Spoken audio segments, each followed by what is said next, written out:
Assam tea depot Jamia Masjid complex shop number 15 railway road Kavali. మా వద్ద Assam tea పొడి, డార్జిలింగ్ టీ పొడి, గ్రీన్ టీ పొడి, బ్లూ టీ పొడి, లంసా టీ పొడి, మసాలా టీ పొడి, ఇలాచీ టీ పొడి హోల్సేల్ మరియు రీటైల్ గా లభించును. మా వద్ద హోటల్ బ్లెండ్ టీ పొడి మరియు టీ షాప్ సామాన్లు లభించును. త్వరపడండి.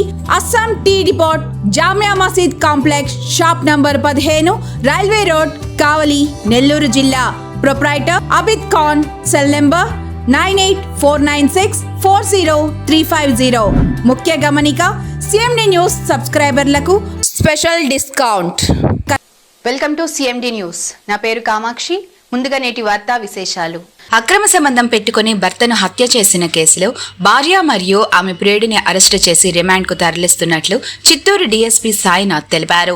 ఈ సందర్భంగా చిత్తూరు డీఎస్పీ మాట్లాడుతూ, చిత్తూరు నగరంలోని సంతపేటలో జరిగిన వెంకటేష్ హత్య కేసులో అక్రమ సంబంధం కారణమన్నారు. వెంకటేష్, అతని భార్య అక్రమ సంబంధం ఉందని తెలుసుకుని భార్య తులసి మునియమ్మను వారించే క్రమంలో ఇరువురికి తరచూ గొడవలు జరిగేవి. పన్నాగం ప్రకారం భార్య తులసి మునియమ్మ మరియు ఆమె ప్రియుడు సురేష్ ఇద్దరూ కలిసి ఇంట్లో నిద్రిస్తున్న వెంకటేష్ ను తాడుతో గొంతు బిగించి హత్య చేశారు. మృతుడి తల్లి ఇచ్చిన ఫిర్యాదు మేరకు చిత్తూరు 2 టౌన్ పోలీసులు కేసు నమోదు చేసి నిందితులను అరెస్టు చేసి రిమాండ్ కు తరలించారు.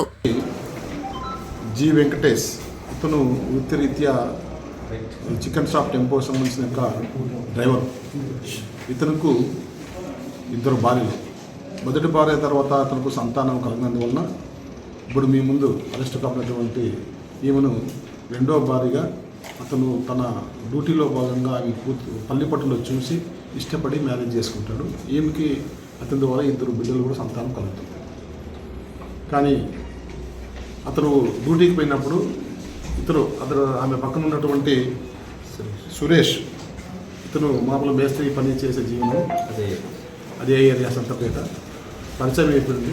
వాళ్ళ పరిచయము కొద్దిగా అక్రమ సంబంధంగా ఏర్పడింది. భర్త ఇంట్లో లేనప్పుడు ఎప్పుడైనా కూడా ఇంటికి వచ్చి పోవడం, కాబట్టి ఈమె కూడా అవసరమైతే వాళ్ళ ఇంటికి వెళ్ళడం. ఎందుకంటే అతని ఇంట్లో కూడా మునియప్ప వాళ్ళ ఫాదర్ ఇద్దరు మాత్రమే ఉంటారు. వాళ్ళ యొక్క సంబంధం ఈ విధంగా కొనసాగుతుంది. ఈ విషయం తెలిసి భర్త కొద్దిగా ఈమెని దండించడం జరిగింది. గొడవలు అయినాయి.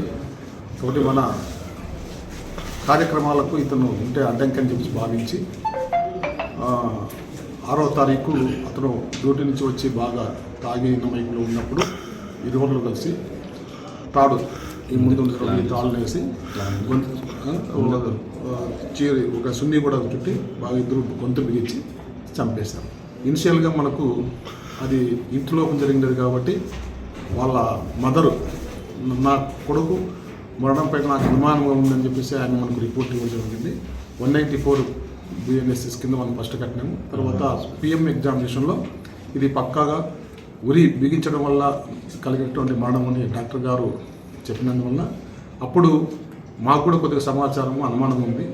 మాకున్నటువంటి సాక్ష్యాధారాలతో వీళ్ళిద్దరినీ గట్టిగా విచారించిన తర్వాత వాళ్ళు నేను ఏ విధంగా అతను చంపలేదు ఆ విషయాలన్నీ కూడా కులంకుశంగా మా ముందు తర్వాత పెద్ద మనుషులు ఒప్పుకోవడం జరిగింది. ఈరోజు వాళ్ళని అరెస్ట్ చేసి కోర్టుకు రిమాండ్కి తరలించారు. ఖచ్చితంగా ముందస్తు ప్లాన్ ప్రకారమే అతని జీవితంలో మనం హ్యాపీగా ఉండాలంటే అతను మనకు ఉండకూడదు అని ఆలోచన చేసుకొని చేశారు. జాగ్రత్త అఫెండర్ హనుమంతం జాగ్రత్త